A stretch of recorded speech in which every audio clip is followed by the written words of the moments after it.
Love that. Love that energy. Silas, are we on Facebook Live? Yes, sir. All right, hey everybody watching us out there. All right, so good morning. Good morning, Mom. 1 million cups Daytona Beach. Come on. I got 4 up. Why do I have 4 up? Come on. 4th anniversary. Here we go. 4-year anniversary for 1 million cups today. And if you have been around me lately, there's something I really like to do because I think it's so important. To celebrate what we're doing here in Volusia County for entrepreneurs. So the thing I want you to do is I want you to look to your neighbors and give everybody a high five for being in this room right now. Man,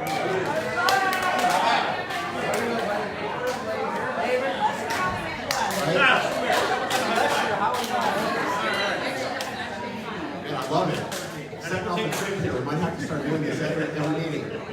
But the other thing that I think is so important, and don't do this too often, and I don't do it too often myself, but I do it every once in a while. I want you to take your hand and give yourself a little pat on the back. And I think it's so important that we give ourselves that motivation to keep going. Every once in a while, we got to remind ourselves that the work we're doing as entrepreneurs is tough, it's challenging, it's rewarding, and all the things that come with it. But thank you all so much for being here. So I'm Michael Zaharias, one of your volunteer organizers, and this effort would not be possible without an entire team. So I'm going to ask real quick for our organizers to come up here and put you on the spot. Sean Donovan, right up here, right now. Give it up for Sean. Steve Taylor, come on up, Steve. Tyler LeCompte, where's Tyler at? Give it up for Tyler. Silas Santos on video. Come on, Silas. Chris Peppy. Come on up, Chris. Thais Stronka. Come on, Thais. All right, am I missing any organizers? Bob Tura. Oh, Bob Tura. My apologies. Give it up for Bob Tura. Let me tell you. And Michael Zaharias.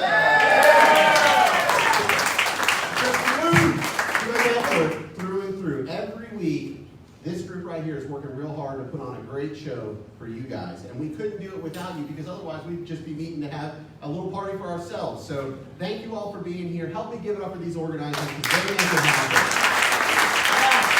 All right. So along those lines, anybody new to 1 Million Cups? First time visitors, hands up. Wow. That's great. Thanks for being here.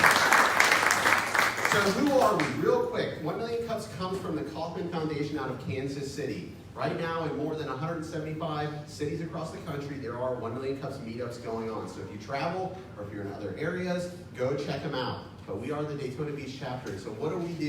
We bring in a speaker every week to tell their story about what they're doing in their business. You've heard me say it before, there's no bad presentation. This is a safe environment, this is a supportive environment. And what we want to do is lift up the entrepreneurship community in Volusia County so that more people want to come here, more people want to stay here, and more people want to take that risk to go into business for themselves. So we're here every Wednesday, 9 o'clock, unless it's a holiday. So invite your friends, your colleagues, your neighbors, whoever it is. We want to fill this room every week. Now, one step back real quick. Last week, we had 2 of our organizers go out to Kansas City and participate in the 1 Million Cups Organizer Summit that the Kauffman Foundation does. So we had Tyler and Sean represent us out there, and I want to give Sean a couple of minutes on the mic to tell us about that experience and what it meant. And again, think about the power of what we're doing here. We're telling the rest of the world how great Volusia County is, and Sean and Tyler represented us. So help me give it up for Sean. Hey guys, I am coming back pumped up from Kansas City. It was such an amazing trip. Even got to experience a little bit of fall. It's true, folks, the leaves actually do change colors in other places in the country.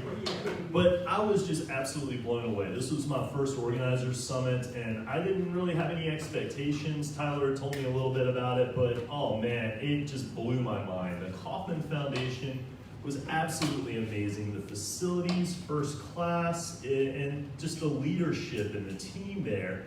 But definitely my favorite part was connecting with over 180 fellow organizers from all across the country. Imagine spending 3.5 days with just positive, inspired, awesome entrepreneurs. So that's what we were immersed in. We did all kinds of team building activities, breakout sessions, and we connected with all the different organizers in our region and really just came to know more about the organization. I mean, if you know, who knows about the Kaufman Foundation? Raise your hand. Okay, so about half the room. What blew my mind is, one of our struggles as entrepreneurs is initial funding, right? Keeping cash flow going. Well, Kaufman has an endowment somewhere around $3 billion. And they do a lot of amazing things with that money. They're mandated, they have to spend 5% of their endowment annually on charitable causes. So that was quite mind-blowing to me. If you have presented before, raise your hand if you've presented to this group before. So a good number of you. Consider presenting at other chapters as well. One of the ongoing themes between the organizers was they're constantly looking for new, fresh speakers to fill the pipeline in their area. It's a great way to connect outside of our community, network yourself. If you've got a business that you can do business with people in other areas, if you're not 100% localized here, it's a great way to get your name out. And if you've not presented before, consider presenting, because man, what value you get from presenting, just going through the process that Kaufman lays out can really help you hone your message and get better at telling your story and marketing your business. So consider presenting. I think right now we're booking for late February, early March, so we've got a pretty good pipeline, but we would love to get you on the calendar for 2019. Anybody have any questions or anything they want to ask about the summit? Did you have fun, Sean? I think we had a lot of fun, Tyler. We really did our best to represent the chapter well here. Did you drink a lot? No comment on that. Tyler did all the drinking and all the barbecue eating. But we came up with a little slogan, a little mantra for our Southeast chapter. I think we're known as, what is it, Tyler? Southeast. So it was a really fun team building. They brought us together as a whole group and did a lot of activities, and they broke us out by region. So we're obviously in the Southeast region, so we're really able to bond and create some relationships with all the other coordinators in Florida as well as through the rest of the Southeast as well. Well, guys, thank you for letting me chat for a second. One of the benefits of joining the organizing team, yes, we do volunteer our time, but there are opportunities to go to events and summits like that. So Sean, Tyler, thanks for representing us so well. All right, so let's get to the main show of what we've got going on today. We have Simone Magee with Dress Downs. She is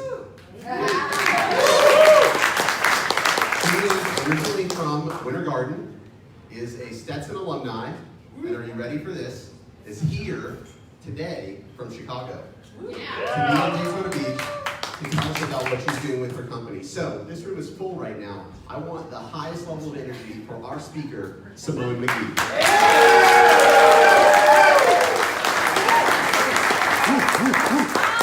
Hi, everyone. No pressure to give you the best presentation you've ever seen in the last 4 years, but a little bit.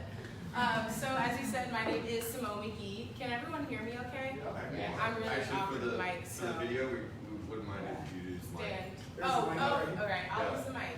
All right.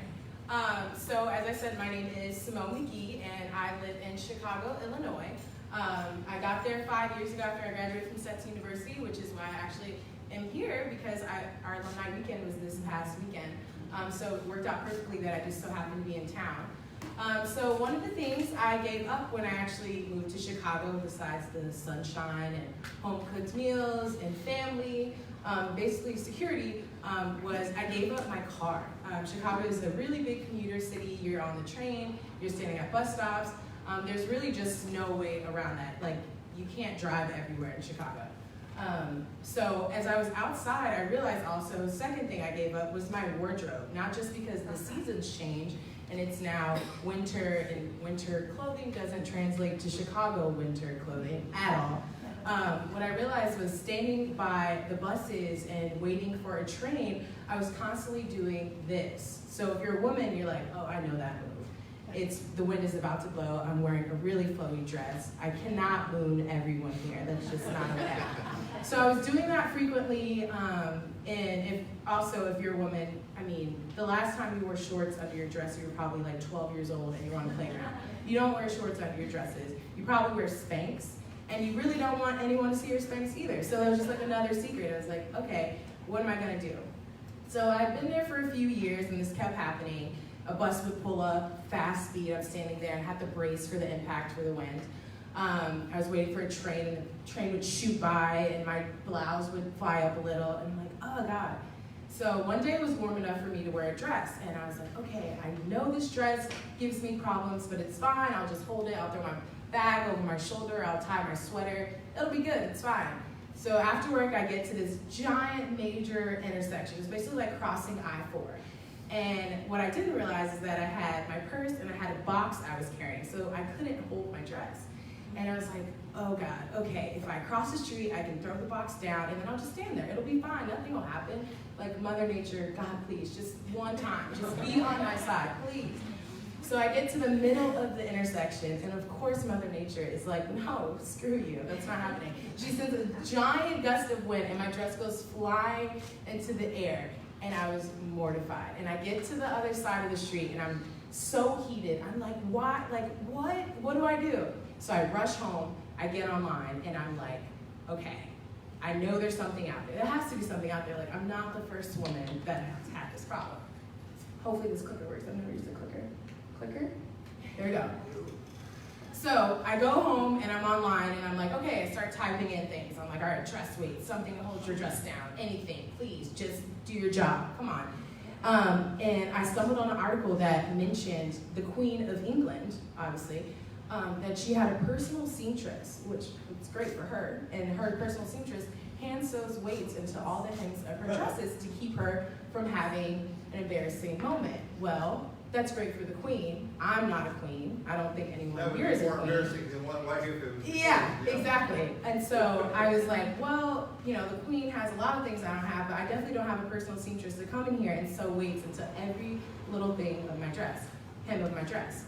And so I go, okay, I mean, I could do this. By the way, I have no background in like production, manufacturing. I was like, I could do this. Like Sarah Blakely made Spanx, she cut stockings, I got this.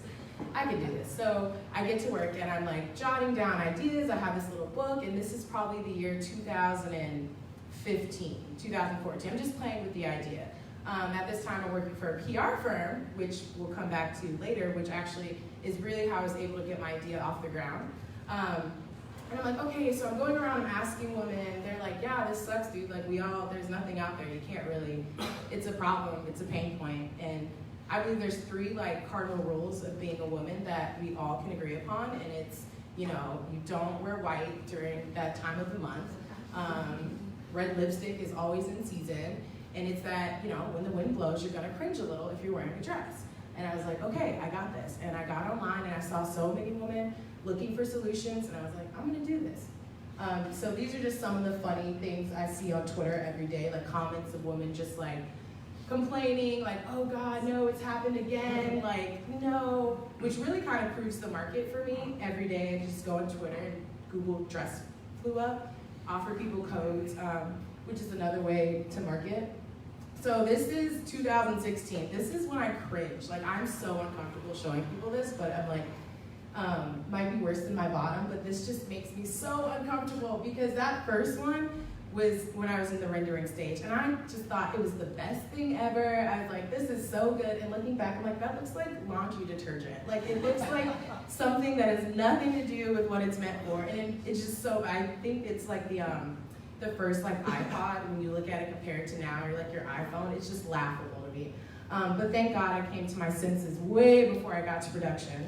So in the first photo actually was, I just had a rendering, and I think it speaks to like being able to be like, hey, I believe in myself, I'm gonna do this. I was out shopping that photo to companies and I had no product. I was like, hey, do you like this idea? It's like dress wigs. Paper Source was one of the first stores. And they're like, yeah, it's great. You wanna send us a sample? And I was like, oh, I don't actually have it yet. I just was like testing the market. And so I got to stage 2, which was like the sample phase. I get it from China, and this is like when you make mistakes and you learn. I was like, okay, that logo is weird and it's small and it's awkward, the paper's really thin, like this is not going into production at all.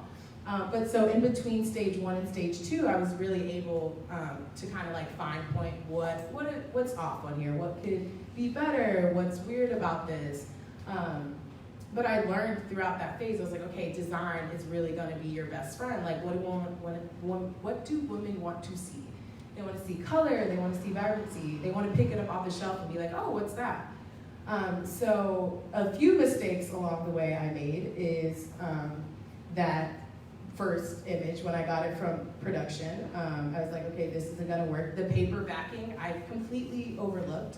Like, you know so much about your product, and I never thought what the paper backing on them were gonna be. I got the samples and they were always white, and then I got this production, and I was like, why are these yellow? They're like, well, you didn't tell them what you wanted to be, so they just picked it. I was like, oh, okay, that was my job. But you learn and you grow. The third photo is what it really came down to. That's the one I currently sell, but I am sold out. I didn't bring it. I'm so sorry. Shame on me, but I sold out. There's like 10 more on Amazon, and that's about it. I'm like closed for shop, which is a good problem to have, which I love telling my parents. I'm like, hey, by the way, I know you said this was a giant mistake, but I'm sold out. Which, yeah, now they're on board. Fun fact, my dad actually used to work at Cape Canaveral. I was telling Chris this, and he was an engineer. And so you go and tell your parents, hey, I'm gonna quit my job. I'm gonna go with an idea. And your dad's an engineer. He's like, what? No, you're not. You're gonna stay, and you're gonna work, and you're gonna pay your bills. And I was like, no, I'm not, because I live in Chicago, and you're in Florida. You can't tell me what to do. So I went and did that. I will say he was right about a few things. And so now we're in the fourth, now that that's sold out, we're here. And so there's basically, as you can see, I got some great advice, a lot of people telling me the way of no. Like, this is not going into our store, this is never gonna work. Like, they gave me little tidbits of advice, and they were like, okay, so one company that I'm gonna be in 4,100 of their stores, he was like, oh, just like a tidbit nugget, this is great, but it's way too big for shelf space. Like, we only have so much space. So if you can get it smaller, this will be great, which I never considered. No one told me, hey, why don't you just stack these like batteries, put them 2 and 2 instead of all laid out. Like, spacing is crucial in retail, which no one told me that. Like, thanks guys, that would have been helpful while I was in the first stage. Also, people are like, you should say more on the front packaging what it does, just because you flip it over and then you have to read. People don't want to do that, they're visual. You have like 3 seconds to get people's attention, like how can you make this better? I was like, oh, well, I can put the icons on the front and do that. And they're like, okay, like, let's do that. But these are things you find out along the way that no one is gonna tell you. So you have to do it. Obviously, you have to like learn by doing. Oh, and then that's the black one. So the background and press. So I think it's important to say all features were unpaid. I am like a true entrepreneur. Like, we aren't getting funded, and those back years, like, no one was funding this. My parents were like, you're on your own. This is your possible mistake. Like, we're not helping you out. But of course they do a little. But this is so critical, because a lot of times I talk to entrepreneurs and I'm like, oh, this is so great. Like, who have you shared this with? And they're like, oh, like my buddy. I'm like, okay, well, unless your buddy works at like New York Times and is an editor, like, you should be sharing this with people. But I think it goes back to my background in public relations. The only way anyone's gonna find my product is through, different channels and media. Like, it can only go so far. You have to have those bigger channels. This isn't in order, by the way, I just like to point out. And another thing I'd like to point out, back when I was in the first stage, the rendering, that really ugly one, I had already pitched it to the Today Show. So I was already like, hey, like, do you like this? You guys have segments where you bring in products for women, and you have to know who your demographic is. And they're like, yeah, this is great. Can you send us a sample? And I was like, I'll get back to that. So I did Today's Show with Kathleen and Hoda, BuzzFeed Lady, Britco, Fabulous Mag. And I could just see, like, this is really great, but that's kind of like the validity that I want. That's what you're searching for, because back when I was selling and I had, like, just started out, I got my product in, like, June 2017, so I've only been really, like, 16, 18 months of having it. Okay, if I'm sharing my product, I'm like, hey, this is really great. Do you like this? They're like, yeah, but who else likes it? Well, like, my mom thinks it's great. Like, no, we want to hear that, like, the Today Show put it on TV. We want to hear that, like, Britco, which is like a women-centered online magazine, we want to hear that Daily Mail about it was cool. Like, that was kind of the validity I was searching for. So for me, brand awareness is key. I have to give it to people who come up with or create something new of something that's already existed, because you are going to be breaking through so much more noise than I ever will be. Like, if you're like, hey, I have a really good design for a water bottle, there's so many water bottles, so if you're doing that and you're trying to break through the noise, kudos, because that is tough. The noise for me is a little bit smaller and quieter just because, as they say, it's niche. No one's really doing it. No one's really thought of it, which is kind of a blessing and a curse. So, fun story, not that fun for me.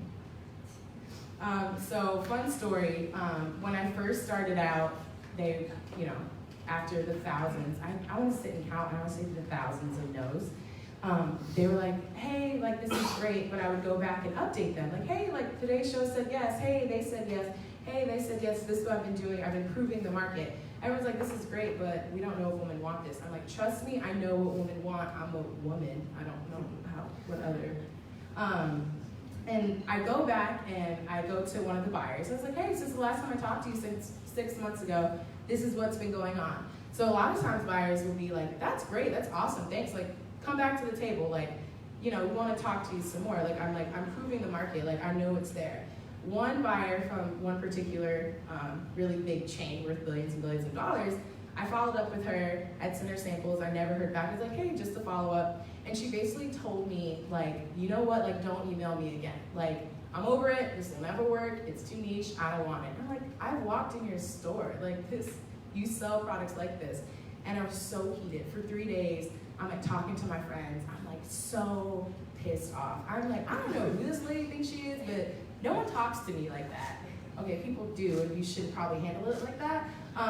But I couldn't let it go. And so I told myself, I was like, you know what?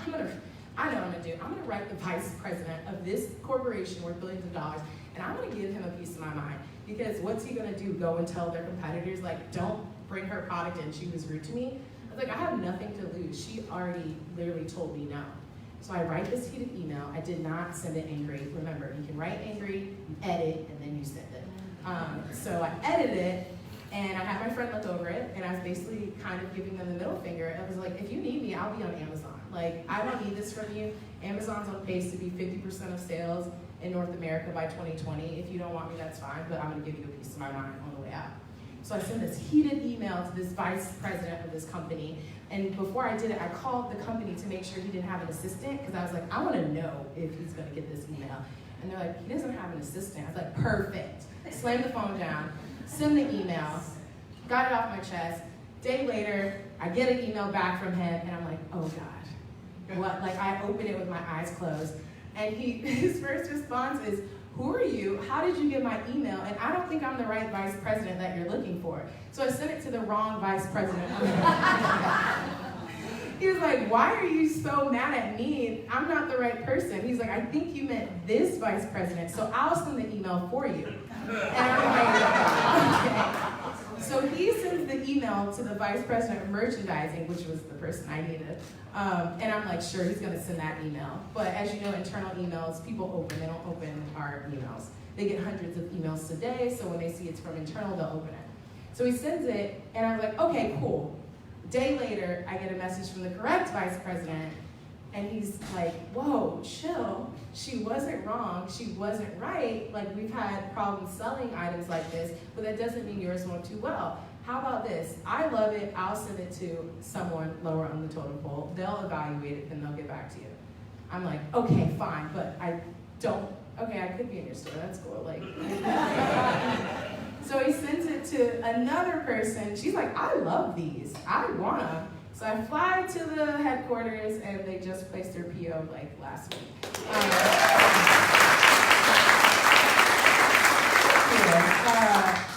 Which is a little nerve-wracking and something I learned along the way. Like, just because someone tells you no, just, scream at them. I'm just kidding, don't do that. But that doesn't mean to give up. Like, you should always circle back. Like, keep them updated. And they get hundreds of emails. And I know as an entrepreneur, like, hearing no, or to me, worse than no is nothing, because then you have to keep going back and you have to keep going back. But kind of for me, I'm like, chase that no. Like, I want you to say no, because then that means I know you read my email. Like, yes, it's annoying I'm calling, but I need to know that you read my email, because there's 500 emails in your inbox, and I need to see that you saw it. And a lot of times they'll answer me, like, hey, like, I don't think this is right now. I'm like, that's all right. But to say nothing to me is like, oh, it hurts your heart as an entrepreneur. I'm like, did you see me there? Like, floating out in the distance? So now with that, coupled with the other deal, it'll bring the stores around like 5,000. So when I first started till now, sales have grown from last summer to now about like 900% growth. And I'm hoping if I can maintain that and do another 900% of growth, which will be awesome and basically prove my parents wrong. So take that, mom and dad.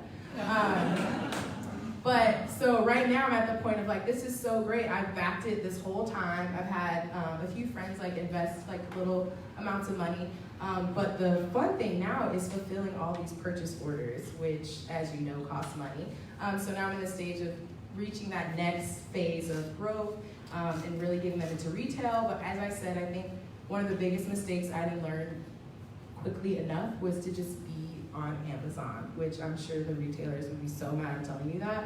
But honestly, if I would have just kept focusing on, oh, I'm gonna be in big box, I wanna be in big box, you should be on Amazon. Amazon is the greatest weapon that an entrepreneur has because it lets you prove a market. Another story, I believe in my product so much that I emailed Jeff Bezos and I was like, look, you don't have this category of what I need. Like, come on. And I don't know if you guys know this, you can email Jeff Bezos. It's like jeff@amazon.com. And allegedly, he reads those emails. And he does, because he responded, or at least his assistant did. He was like, hey, we saw your email.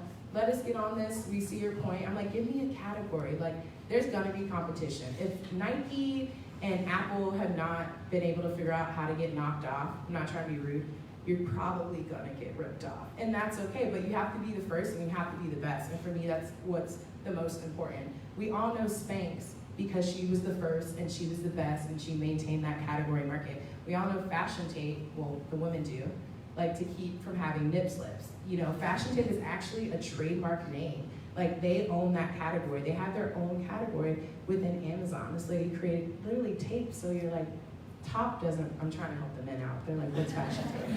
So men, like women, when they're wearing really low cut dresses, yeah, when they're wearing really low cut dresses and you're like, oh man, she's gonna spill out that top. She's probably not because she is on Fashion Tape. So just knowing that if you're gonna be the first, you have to be the best and to maintain that category and to really just believe in yourself. I can't even tell you how many times I should have quit by now. Like, I would get to a date, I'm like, just stop, this isn't working, just quit. And I would pass that date and I'd be like, no, you got this, you can figure it out. So now looking back, it's been close to 3 years. I quit my job 2 years ago to do this. Was doing other things on the side, and now I'm finally reaching that point of where people are like, yeah, you weren't crazy, you're right, you got this. So I'd just like to say, I promise you, you're not crazy, you're definitely right, and you definitely got this. So, yeah, thank you.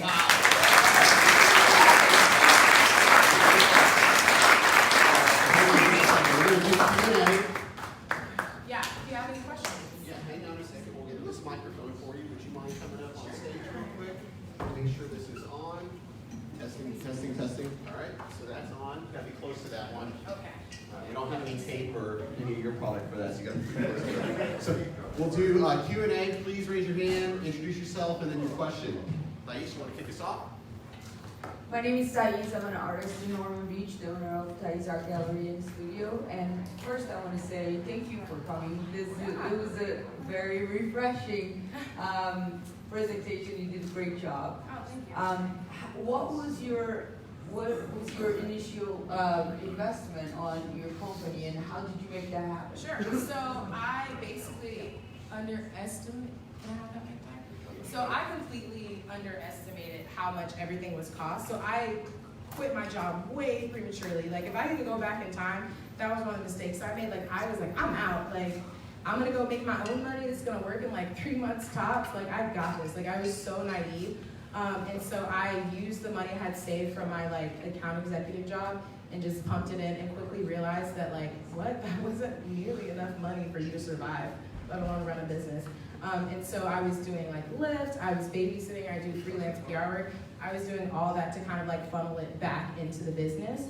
And so that's kind of how it worked. I think a lot of times people were like, oh, we're like, oh, venture capitalists, but they want to see that you're proving the market.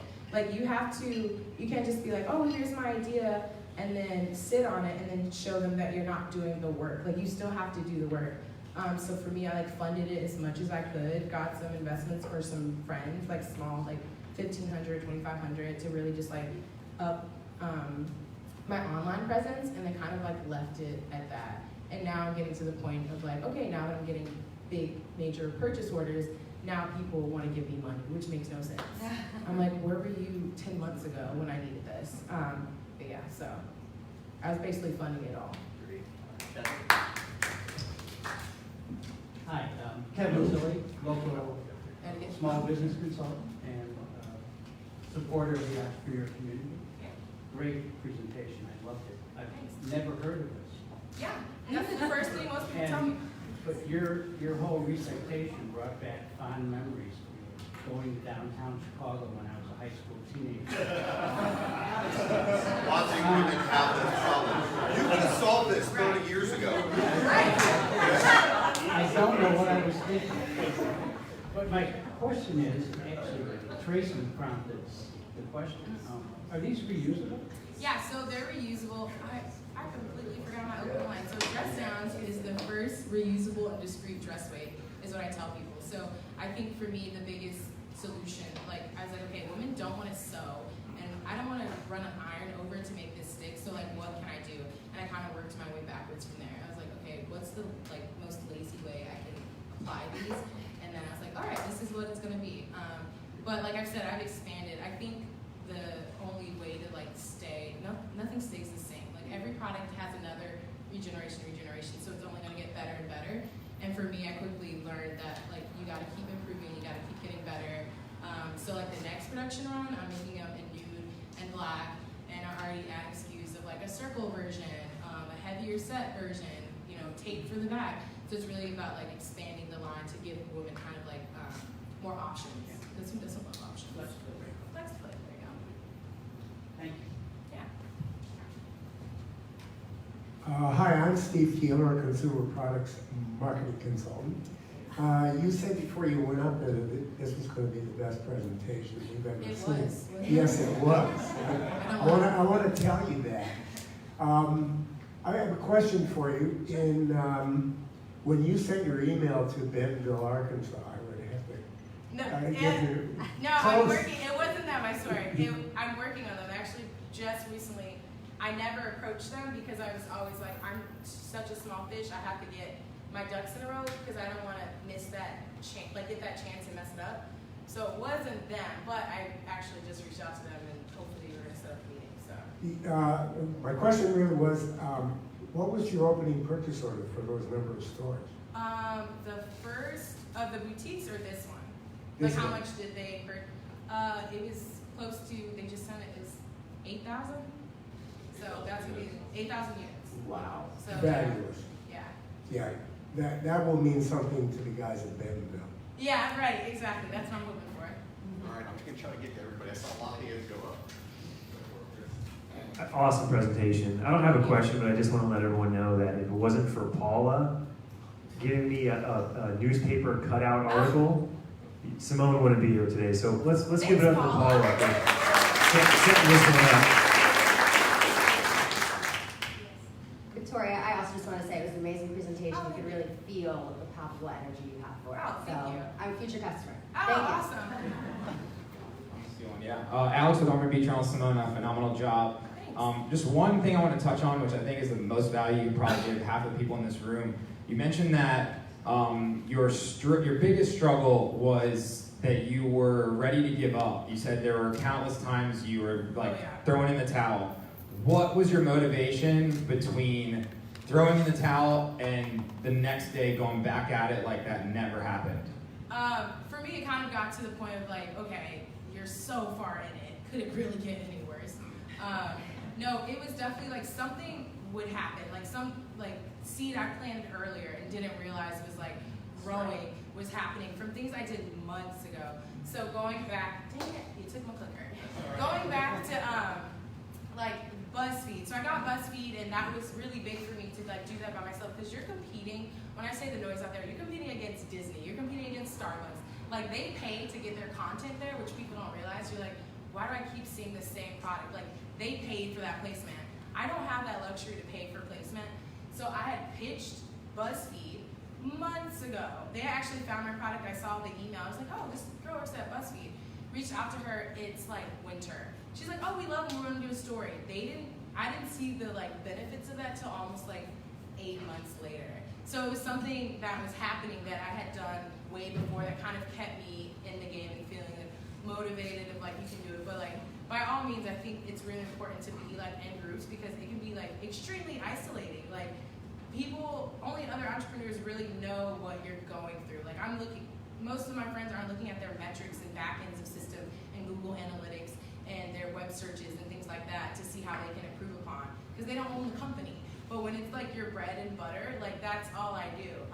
So for me, it seemed like really overwhelming and just like, okay, this is too much. Like I didn't know I had to get freight insurance for my product. Like no one told me that.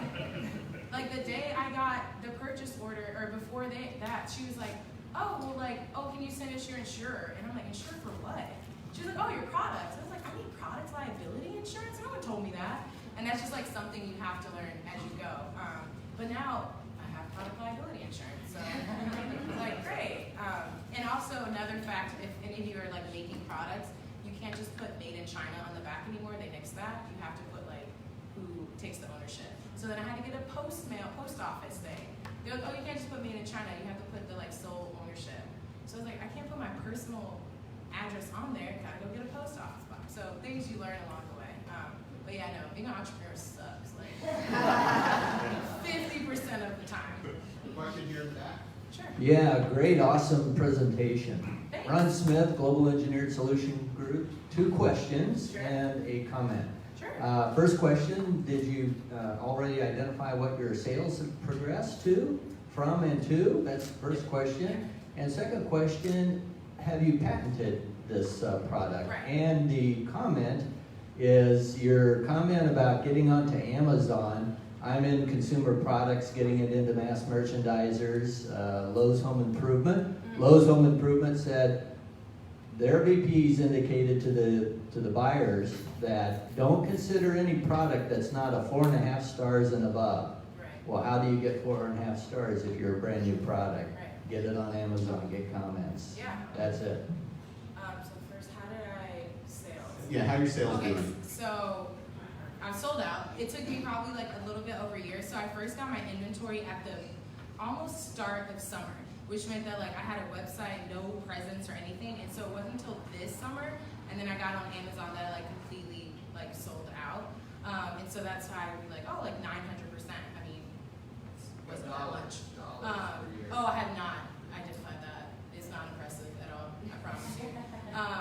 Because I'm very much like, it's like still hand in mouth. What was your second? Oh, yes, so patent pending, trademark, I think that's really important. But like I said, like if Nike hasn't figured out how not to get ripped off, like there's certain things that you can do, but you can't stop because you're worried about someone stealing your idea. Like that's fine. If someone wants to make the knockoff version, they're gonna be the knockoff version. Like remember that. Like people will see yours and theirs and can make that opinion. There's really no way around that unless for certain you're granted that patent.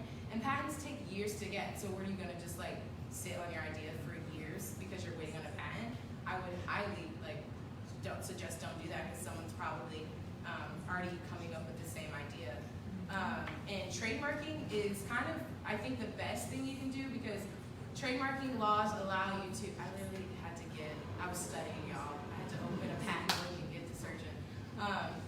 Trademark laws allow you to trademark your logo before you actually file it. So you can put that TM on a product. So when I was still in the production phase, I had TM. I hadn't even filed the trademark, but they allow you to do that.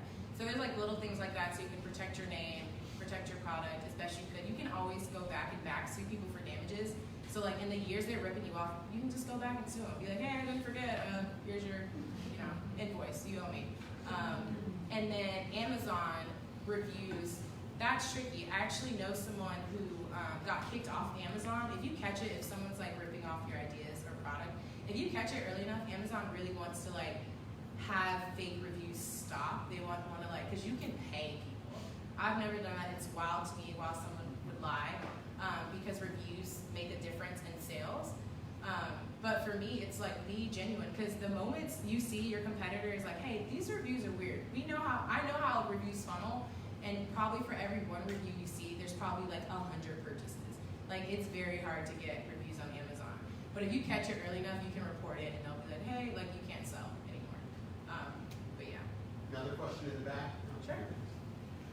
Pedro to FPFS Investments. What is your price point for your individual items, and then the large orders, how is that going to affect your profitability? Sure. So I will be, dress down sell for 12, MSRP will be 15, and then wholesale I'll be at 60% margin, so not that great, not terrible.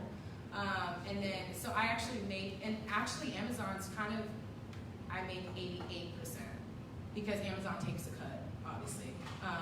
And when you're shipping FBA, I don't know if you guys know that, but when you ship FBA, they take even more of a cut. So my margin's around there, 88% on Amazon, 60 wholesale, so, but the quantities stay where, so that makes sense. What was the retail price on it? 12. Well, Yeah. question here. Sure. Huh? For a pack of 4. Yeah, which I have none. My name is Kim Lapford. I have a consumer product, also $12, Clear Pop Rapid Urate Relief. And I had a question for you that you kind of just answered about Amazon.com. So you're using FBA. I was wondering whether you work on Seller Central, Vendor Central. Yeah. Have you considered going to Vendor Central? Yes, I've done, not Vendor Central yet. I still want to grow some more and really like focus on like women and like being more in control of that. Merchant was so easy. I don't know what, like my sales going from like me shipping to FBA boosted my sales by probably like 200%. Like I wasn't moving anything because people were like, I want it now. Like I don't want to wait 4 days, which is like, guys, be patient. It's not that serious. But Amazon FBA was like, we'll get it to you in 2 days. People, my sales are like, I rarely fulfill orders now. I haven't been fulfilling orders for months, mostly international. But Amazon does everything for me. And they're kind of honestly what kept me in the game for so long, these last like, however, 6 months, 8 months, is my sales from Amazon. Kind of really boosted it. But my direct sales, like that's all international, which is really funny because people, speaking to like someone being like, oh, your product's too niche. I was like, okay, well when it's winter here, it's summer in Australia. So I have a dress down to Australia. So I have a vendor out there and I'm working with this guy in India. He's like, I think these would be great in India. Will you send me some? I'm like, absolutely. Like I want to be the first, I want to be the best, not just like in the United States, but like globally. So Amazon's like, hey, do you want to expand to the UK? I'm like, let's do it. Like, yeah, sure. But yeah. This is fantastic. Speaking as a former Lynn Business School professor part-time, we're very proud of you. Oh, thanks. In touch and make sure that everybody in this little town knows about your success out of Chicago International. Oh, thank you. Yeah. So it's I'm worried that all these questions mean that I didn't answer them in my presentation, so sorry about that. No, you did such a great job. You sparked all these questions. Okay, another one here in the back. He's right there. My name's Dan Hargrove, retired manufacturer. You have a patent. 3 things I want to suggest. First of all, you are never, ever sold out. True. You're on back order. Elon wants to do it, you can do it. Okay? You're so Number right. 2, well, you may not have a patent, and I don't think you do, but you Patenting. I know, but you should consider a design patent. Yes, I have. A lot cheaper, a lot easier to defend. It's only 5 years though. Yeah. And third thing is trademark, they can copy your product, but they can't copy your name. Sure can. See? He knows. I'm getting to everybody. I got it. Don't worry. My name is Linda Flournoy. The company name is Book Ease LLC. We make bookkeeping easy. I don't have questions. I had a couple of thoughts as you went through your presentation, which was awesome. Thank you. The first one was the idea, we call it having a Maryland moment. Yeah, yeah. And then the second thing was, as I looked at your product, your packaging, I kept thinking that the clouds should have trails because that tells me it's wind. Yeah, I thought, well, so the new one, so this was a huge thing I messed up on, is that now, like, it says, like, dress downs, garment weight, but it didn't say, like, garment weights are still, like, what? But now, here it says, designed to keep you covered when the wind blows. So once you pick it up, you'll see that, like, oh, it's for when the wind blows, it'll keep you covered, which goes back to, like, adding the icons on the front, because I was like, what? No one knows what it does from first glance. But yeah.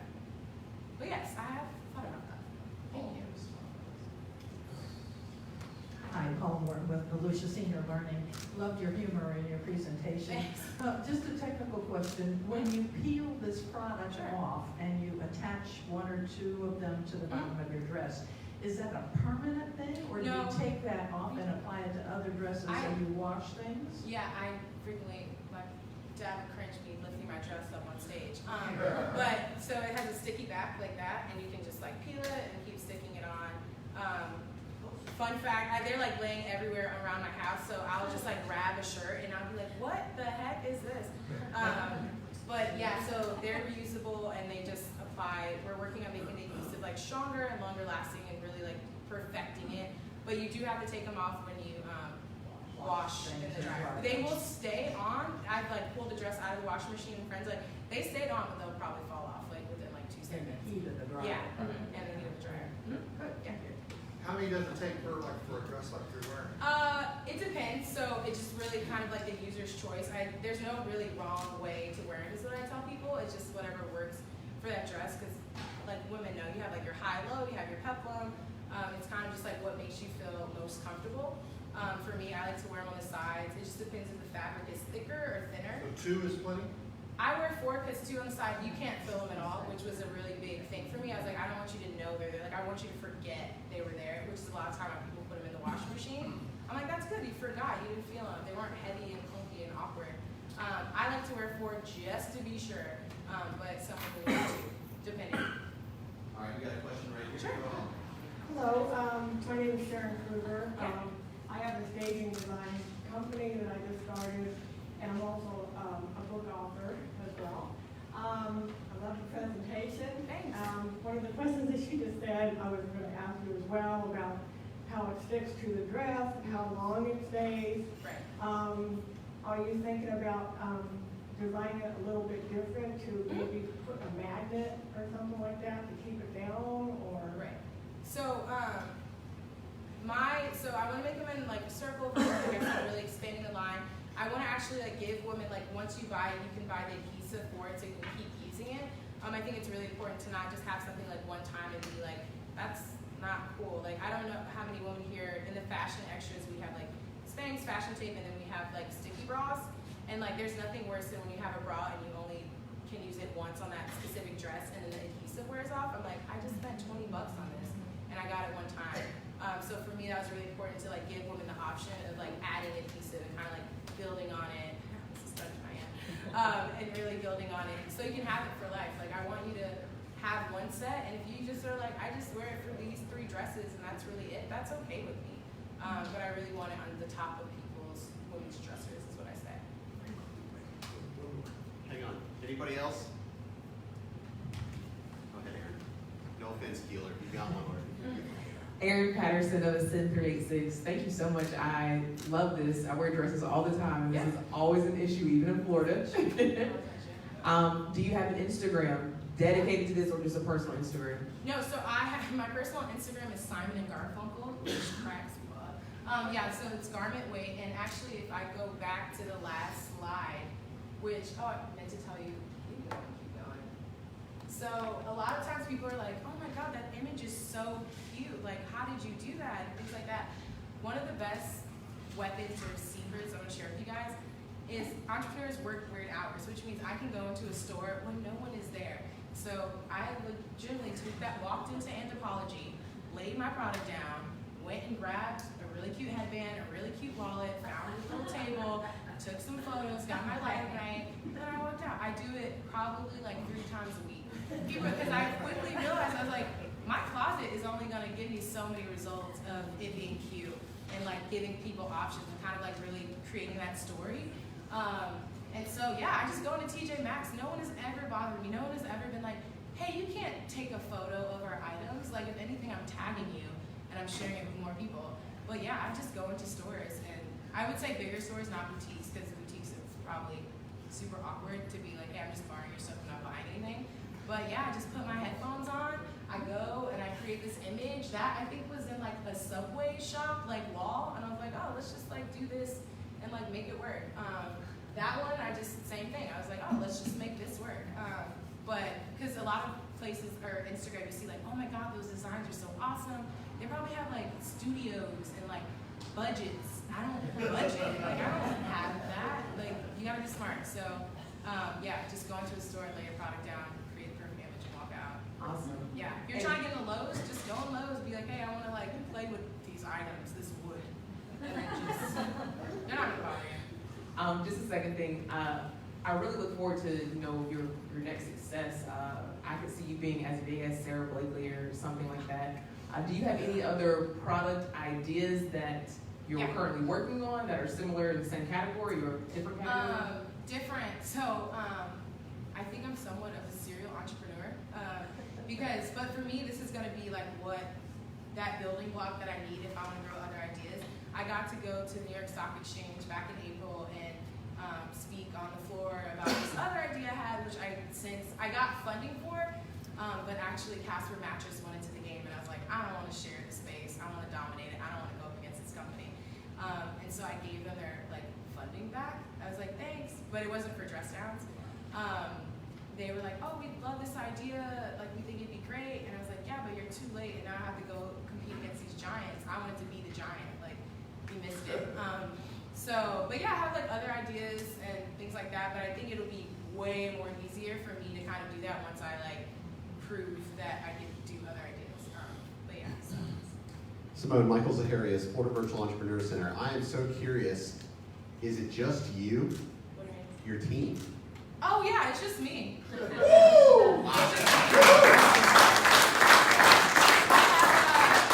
me for the first year and a half, and then I just got an intern who's amazing. But yeah, pretty much day in, day out. It's 24/7. I'm customer service, I'm management, I'm HR, I'm everything. But yeah, so. All right, Keeler, I'm gonna let you close. Ron, you got one? All right, I'm gonna give it to Ron to close it out. You got one earlier. Ron, take us home before we wrap it up. I'm Ron Weiss, Sakarsky Weiss Home Team Realty. So I loved hearing how you persevered to the word no, and our way to say no means not now. Right. But every product and every entrepreneur has that moment when you probably first started your presence and pitching. You probably didn't have the confidence that you have today, and now you are just amazing up there. And you radiate energy off the stage, which is what you have to do. So I'm curious, what was the moment where it changed for you in your presentation? Because a lot of entrepreneurs have that edge, and today you've got that edge. You probably didn't have it before. Yeah, I did not have that at first, and like I said, it makes me cringe. Going back to old emails, to find that first photo, I'm like, why did I send that? That was so bad. I wouldn't have opened that email, and kind of I had to do it to really fine tune how to get better. People would be okay, what responses did I hear back from? What got me more responses? What, I think I hope you guys know, as entrepreneurs know, your subject line has to be amazing. It needs to be, more time needs to go into your subject line than probably the body of the email, because it's what's gonna hook them. So for me, looking back at my subject line even, I was like, why would anyone have opened that? You're getting drowned out. But now I've really fine-tuned it and be okay, this is what works, this is what I've heard back, this is what other people have followed up with questions and asked me. For the longest, people were oh, they're reusable, which I'm I always forget to say that, that's the selling point, is that you can use them more than once.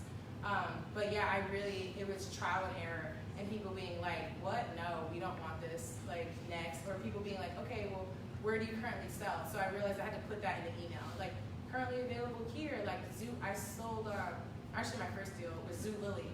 They were yeah, sure, which another thing, if you're an entrepreneur, Zoo Lily is very much into entrepreneurship of products, so reach out to them. Basically reaching out to markets that I could work with. Now I got to partner with Lively. I don't know if you guys are familiar with them, but they're one of the revolutionary women's company for intimates. They're hey, we want to dress you, we want to put you on, this is awesome. But it's really reaching out to, for me, it's other women, and a lot of entrepreneurs and investment companies only want tech, or they want food, or they want men. I'm sorry, it's for my ladies. And so I have to use other outlets because I don't fall into any of those categories. So just knowing what my strengths are really is kind of, but yeah, hopefully I'll make it happen one day, who knows. Come on, give it up for Simone. Awesome.